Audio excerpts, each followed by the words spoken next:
Before we can even get into Stellar versus Ripple, we've got to zoom out and look at the battlefield itself, cross-border payments.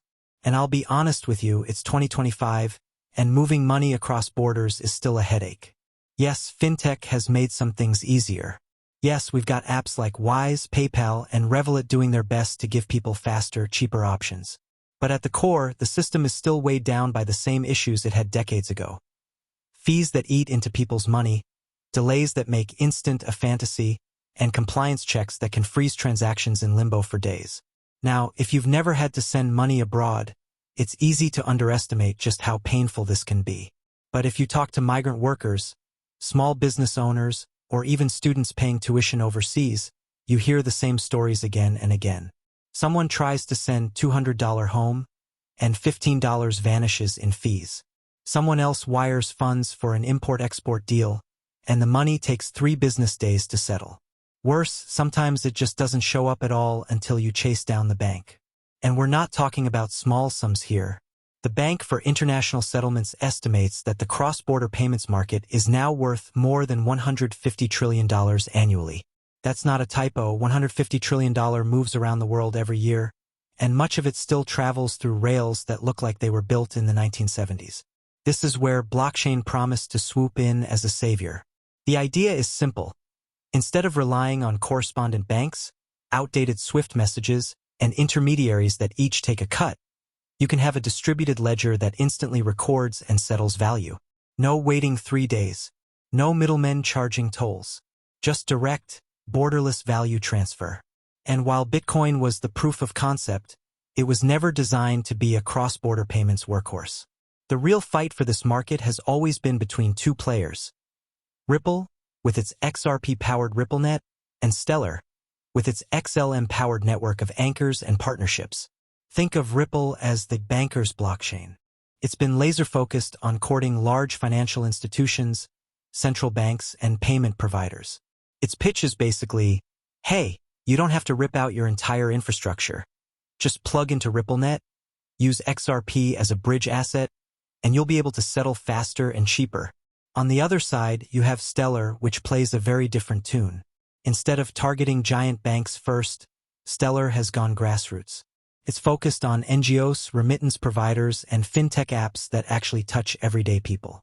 It's built integrations with MoneyGram, partnered with Circle for USDC, and worked with organizations like the UNHCR to deliver aid directly to vulnerable populations.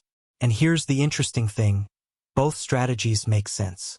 Ripple is going after the top of the pyramid. If you lock in central banks and mega institutions, you shape the flows of billions in a single stroke. Stellar, meanwhile, is working from the bottom up. If you can solve the pain points of migrant workers, small remittances, and humanitarian aid, you build loyalty and adoption at the human level. In other words, Ripple is trying to rewire the skyscrapers of finance, while Stellar is laying down new plumbing in the streets where regular people live. But let's not pretend this is just about idealism. There's real money at stake. If you control even a fraction of global cross-border flows, you're not just a blockchain project, you're financial infrastructure. And infrastructure means power, stability, and relevance that outlasts market cycles. This is why Ripple and Stellar are often compared like rivals.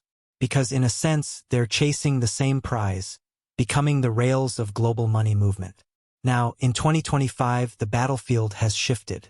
Traditional players are no longer dismissing blockchain outright.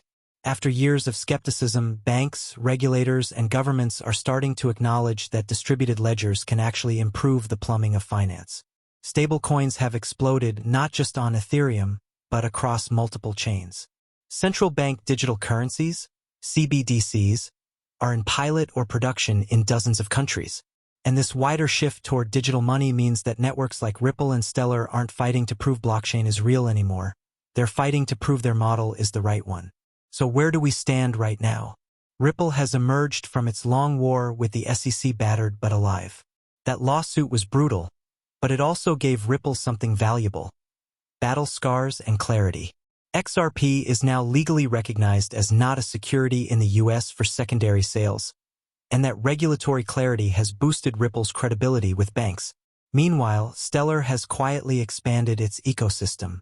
Its partnership with MoneyGram is still a cornerstone, but it's also expanded into tokenization with Franklin Templeton, into humanitarian aid with the UNHCR, and into compliance frameworks through associations like ERC 3643. Both have momentum, both have credibility, but the approaches are still night and day. Ripple has leaned into being the bridge for banks. Stellar has leaned into being the bridge for people. And that sets up the central question. In a $150 trillion market, do you win by capturing institutions, or do you win by capturing individuals?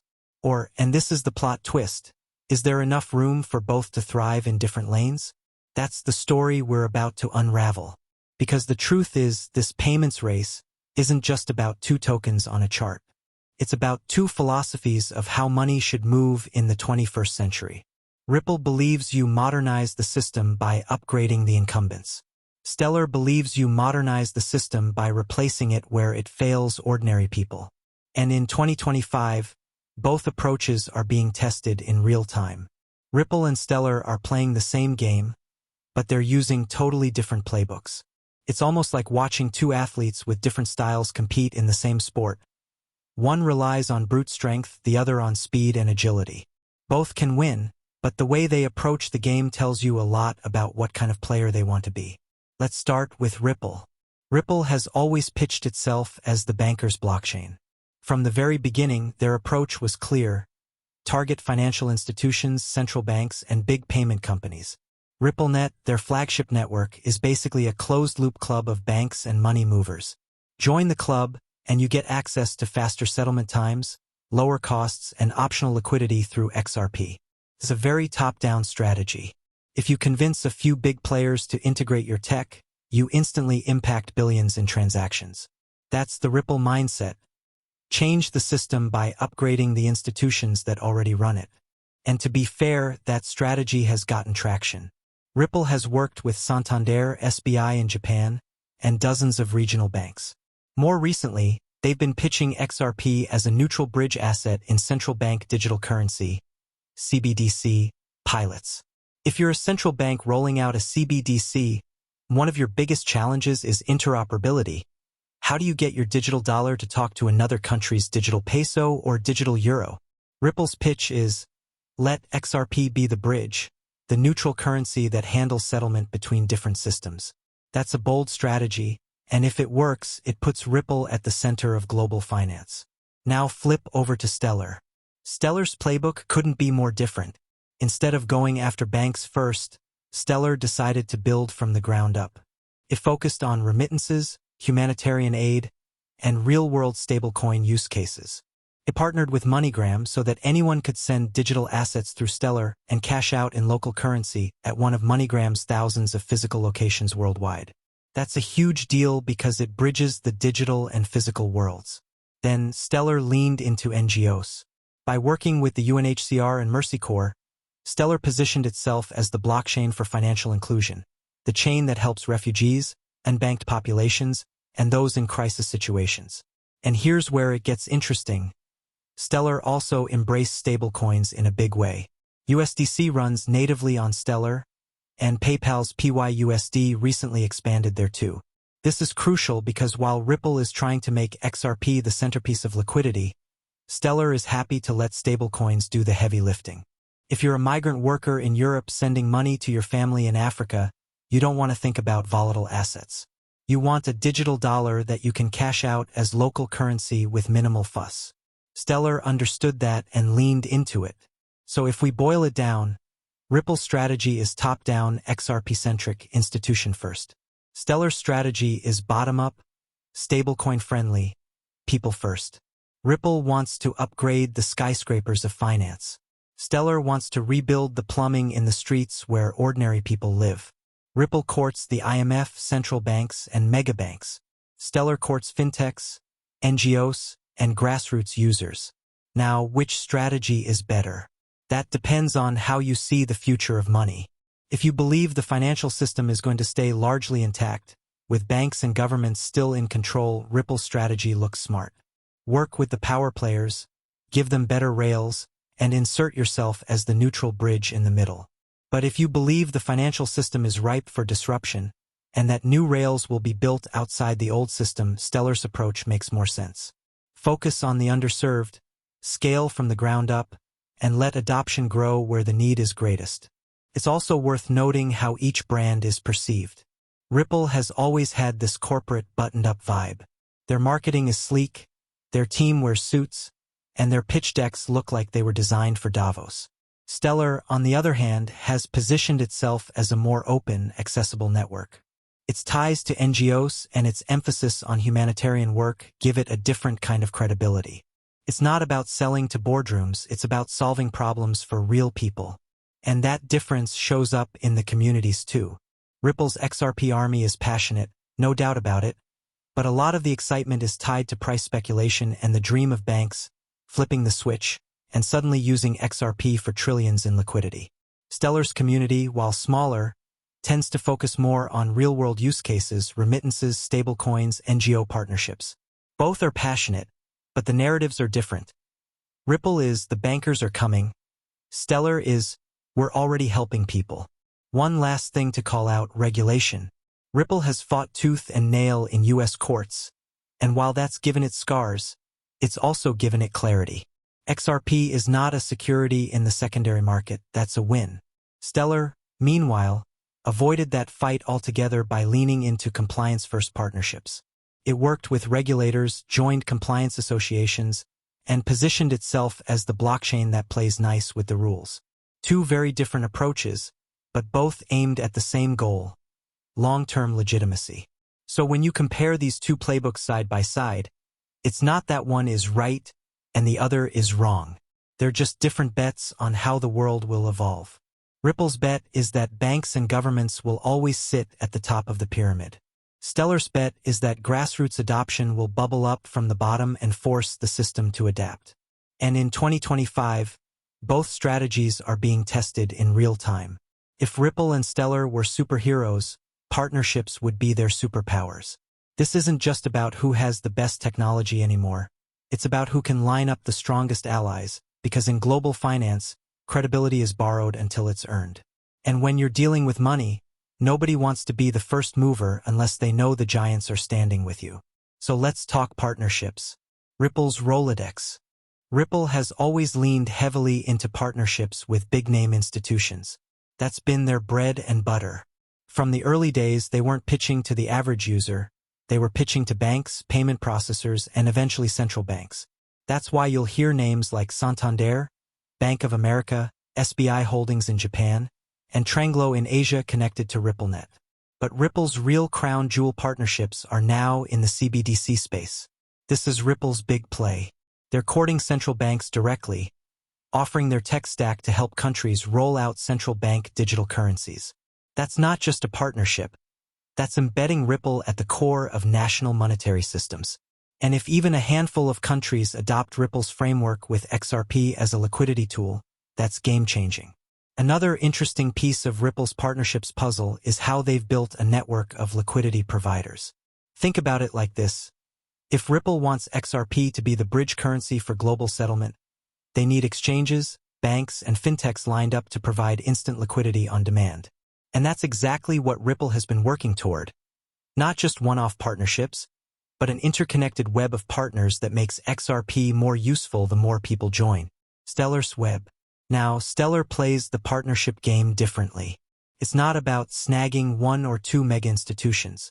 It's about weaving a wide web of grassroots, NGO, and fintech allies. And this approach has given them reach in areas where Ripple doesn't always go. Take MoneyGram, for example. That partnership was a huge win for Stellar. It meant anyone, anywhere in MoneyGram's network could access digital assets through Stellar and cash out in local currency. That's bridging the digital-physical divide in a way that instantly makes crypto useful for millions. Ripple might focus on liquidity corridors for banks, but Stellar just opened the door for everyday people who rely on remittances. Then there are the NGO partnerships. Stellar has been deeply involved with organizations like the UNHCR to deliver humanitarian aid directly on-chain. This isn't a flashy headline for investors. It's boots-on-the-ground impact. In refugee camps, in disaster relief zones, Stellar is being tested where traditional finance often fails. That builds credibility not just with NGOs, but with regulators who see Stellar as a blockchain solving real-world problems, not just speculation. And let's not forget stablecoins. Circle's USDC and PayPal's PYUSD both run on Stellar. These are heavy hitters in the fintech space, and their choice to integrate with Stellar says a lot. Instead of trying to push XLM as the centerpiece, Stellar leans into stablecoins and acts as the neutral infrastructure underneath. That means whenever someone uses USDC or PYUSD on Stellar, the network grows stronger, even if the user doesn't know XLM is under the hood. Comparing styles. So here's the contrast. Ripple's partnerships are vertical. They aim high: central banks, global banks, mega payment processors. If Ripple locks in a deal, the impact is massive and top-down. Stellar's partnerships are horizontal. They spread wide: fintechs, NGOs, stablecoin issuers, grassroots payment networks. If Stellar locks in a deal, the impact ripples outward across communities. It's almost like Ripple is building an exclusive VIP club, while Stellar is building an open bazaar. Both are powerful in their own ways. Ripple's approach creates huge leverage if the right switch gets flipped. Stellar's approach creates resilience because it's harder to kill a network that's embedded everywhere at the grassroots level. The overlap. Of course, there's overlap. Both Ripple and Stellar understand that cross-border payments and remittances are the killer app. Both want to be the go-to network for moving value across borders cheaply and quickly. And both are looking at stablecoins and tokenized assets as the future of money. But even in the overlap, their partnerships reflect different philosophies. Ripple pushes XRP as the liquidity bridge. Stellar pushes USDC and other assets while XLM hums quietly in the background, facilitating the movement. Ripple courts central banks with the promise of efficiency. Stellar courts fintechs and NGOs with the promise of inclusion. Ripple wants to be the engine under the hood of global finance. Stellar wants to be the rails on the ground that anyone can use. Why partnerships matter more than tech. Here's the kicker. In blockchain, the best tech doesn't always win. It's the partnerships that determine who gets adopted. You can have the fastest, most scalable network in the world, but if no one trusts you, if no one integrates you, if no one uses you, then you're irrelevant. That's why Ripple and Stellar have both invested so heavily in partnerships. Because they know this isn't just about TPS, transactions per second, or fees. It's about adoption. And adoption is built through relationships. Think of it this way. Ripple is like the kid in school who hangs out with the principal, the teachers, and the student council. Stellar is like the kid who makes friends with everyone in the cafeteria, the art club, and the soccer team. Both are building influence, but in different ways. And when graduation day comes, i.e., when global adoption hits, we'll see whose friendships carry the most weight. Looking ahead. So where does this arms race go next? Ripple will likely double down on CBDCs. If they can become the default tech stack for a few major countries, they'll have a moat that's hard to cross. Stellar will likely double down on stablecoins and grassroots fintechs. If they can keep embedding themselves into the everyday flow of money for millions of people, they'll be unstoppable at the retail level. And here's the wild card. Partnerships aren't static. A Ripple bank today could also launch on Stellar tomorrow. A Stellar fintech could just as easily connect to RippleNet. In the end, the arms race might not be about one winning and the other losing. It might be about which one carves out the most resilient, irreplaceable niche in the financial system. If there's one thing that keeps both Ripple and Stellar up at night, it's not the tech, and it's not even the competition. It's regulation. Because in the world of money, you can't just move fast and break things. You need permission, you need compliance, and you need to play nice with the people who write the rules. Ripple knows this story better than anyone. The SEC lawsuit over whether XRP was an unregistered security dragged on for years, and it wasn't just about Ripple, it was a shot heard across the entire crypto industry. And while Ripple managed to walk away with partial victories, the scars remain. On one hand, the lawsuit forced Ripple to sharpen its legal arguments and position itself as a compliant, regulated player. On the other, it showed just how fragile adoption can be when regulators are breathing down your neck. Stellar, meanwhile, has largely avoided being the headline defendant in courtroom battles. But that doesn't mean they've been free of scrutiny. Stellar's partnerships with NGOs and fintechs often require strict compliance with KYC and AML laws. And when PayPal chose Stellar to issue PYUSD, that was no accident. Stellar has built a reputation as the safe pair of hands for institutions that want blockchain rails without regulatory drama. Here's the interesting twist. Regulation may actually be the biggest differentiator between Ripple and Stellar. Ripple leans into the fight, challenging regulators directly, and in some cases, shaping the narrative through high-profile legal battles. Stellar takes the opposite path, staying under the radar, working with NGOs and fintechs, proving compliance by action rather than argument. It's the difference between a heavyweight boxer taking punches in the ring and a skilled runner dodging blows entirely. But let's be real. Neither network can ignore the regulatory battlefield. If Ripple wants central banks to adopt XRP as a bridge, it needs airtight regulatory clarity worldwide. If Stellar wants NGOs and fintechs to keep using its rails for aid, remittances, and stablecoins, it needs to maintain trust with policymakers who worry about illicit finance. So the big question is, who adapts better? Ripple has the legal scars and the lobbying machine. Stellar has the quiet compliance record and the NGO endorsements. Both strategies could work, or both could crumble if global regulators decide to clamp down harder. One thing's clear. In the race for adoption, regulation isn't the sidelines. It's the battlefield. And the players who survive it will be the ones still standing when the dust settles. So, where does all of this leave us? Ripple and Stellar, two projects born from the same origin story, now running neck and neck in very different lanes. Ripple has become the polished banker's blockchain, chasing central banks, governments, and financial institutions with the promise of efficiency and scale. Stellar has positioned itself as the people's blockchain, the humanitarian rail that moves aid, remittances, and stablecoins where they matter most. And honestly, that's what makes this so fascinating. Because this isn't a zero-sum game. It's not like one has to fail for the other to succeed. In fact, if you look closely, Ripple and Stellar are carving out complementary niches.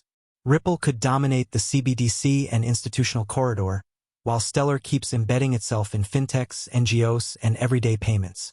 Together, they're both pushing the same mission forward, making money move faster, cheaper, and more transparently across the globe. But here's the thing, the world isn't patient. People don't care about white papers or courtroom victories. They care about whether the money lands in their mother's account in Nairobi, or whether a refugee family in Jordan gets their aid instantly, or whether a small creator in Manila can get paid in real time for their work. That's the real scoreboard. And right now, both Ripple and Stellar are being tested in the real world. Partnerships will matter. Regulation will matter.